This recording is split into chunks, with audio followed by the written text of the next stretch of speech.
하도 이념 이런 거 좋아해서요.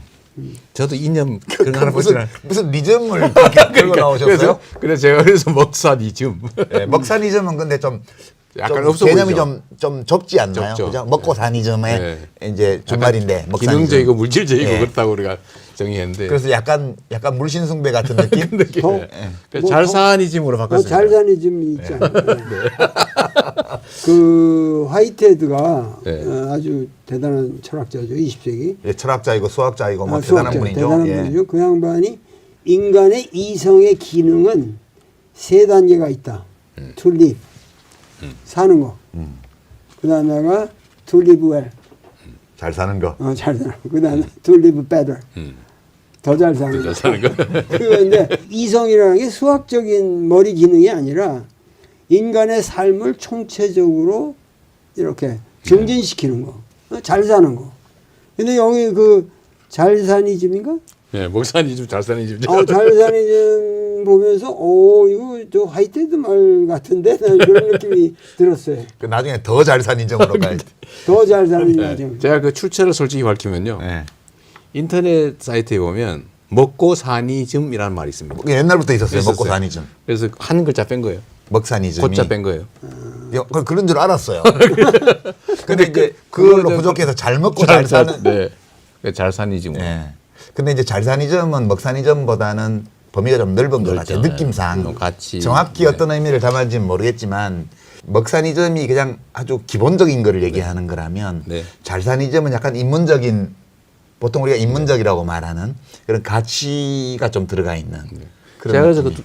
구분을 했는데요. 먹사니즘은 채소 생존에 관한 거예요. 기본. 그렇지. 기본 뭐 생존에 기본이 관한, 그 기본 화이트 생존에 관한 그래. 거고, 예. 기본 생존에 관한 거고, 그래서 고통 없는 삶, 약간 기능적이고 물질적인 거죠. 근데 잘사니즘은 좀 단계를 높여서 가치와 정신이 중요하죠. 행복한 삶, 단계가 좀 높게. 자부심을 그건 느끼는 삶. 약간 물질적인 것보다는 정신적인 것으로 승화된 거라고 할 수 있죠. 자, 좋은 얘기인데 이제 구체적으로 한번 여쭤볼게요. 제가 진단하기로는 네. 지금 우리 경제가 나쁜 이유가 네.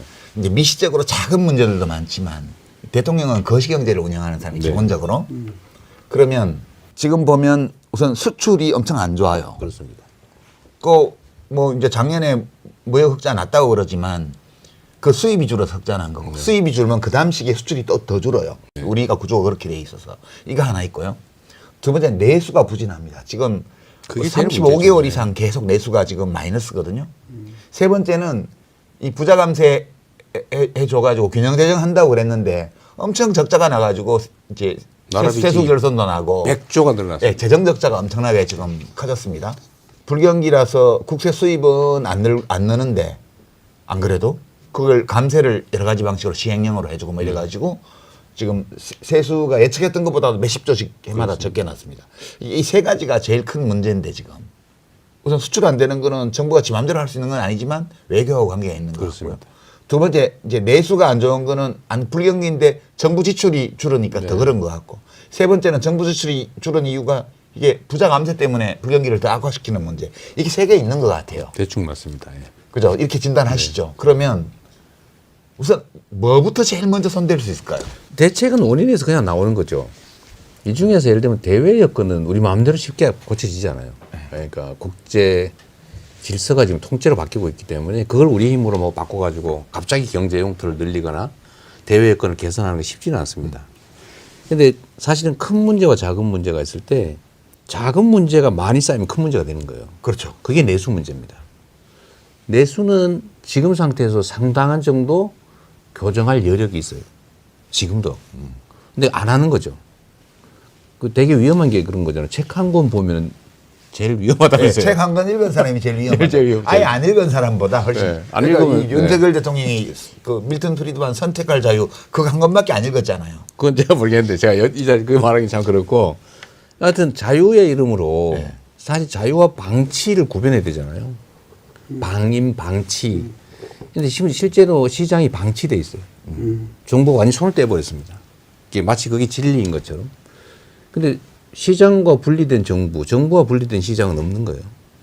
그래서 어쨌든 내수 문제는 지금 상당한 여력이 있어요. 그 즉각적으로 할 수 있는 수단들이 있다는 거죠. 맞습니다. 그러니까 제일 먼저 그거부터 네, 하시겠다. 그거부터 해야죠.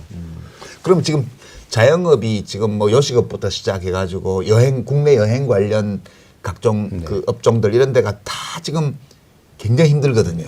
사실 작년 12월 3일 이후부터 갑자기 엄청나게 소비가 줄어들었어요.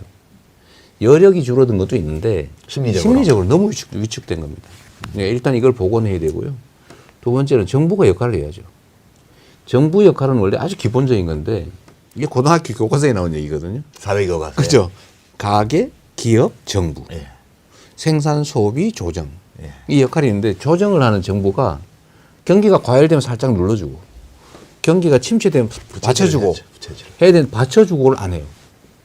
이게 지금 사실 성장률을 떨어뜨리고 있습니다. 정부가 손을 떼버리니까 정부 지출이 줄어든 데다가 사실 해야 될 역할을 안 해버리니까 잠재 성장률보다 성장률이 더 떨어지는 거예요.